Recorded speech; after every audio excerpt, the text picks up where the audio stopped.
So ito guys yung mga this is the place na pwede nyo ilagay yung inyong mga candle. So for prayer, ayan. So merong prayer for Padre Pio, then for Saint Francis. Ayan, before lighting up your candle. So ito yung lugar. Ayan. Tapos dahil medyo maliit yung simbahan guys, so meron din silang lugar para yung mga ganito. So ito yung nag-accommodate ng mga nagsisimba. Meron din pala dito guys si Mama Mary. Ayan. Tapos mga cherubim doon sa side. Tapos meron dito guys mga Station of the Cross katulad nito.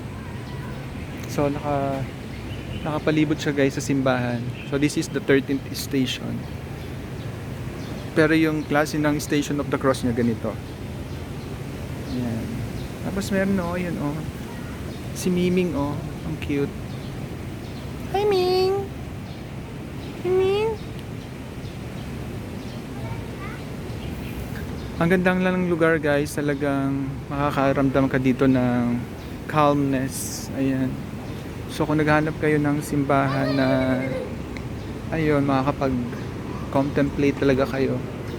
So this can be the place to visit, especially kung malapit lang kayo sa Quezon City dito sa Libis. He is risen.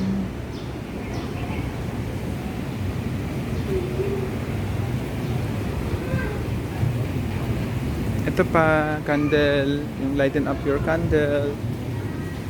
Tapos ito naman guys, yung parang wishing well.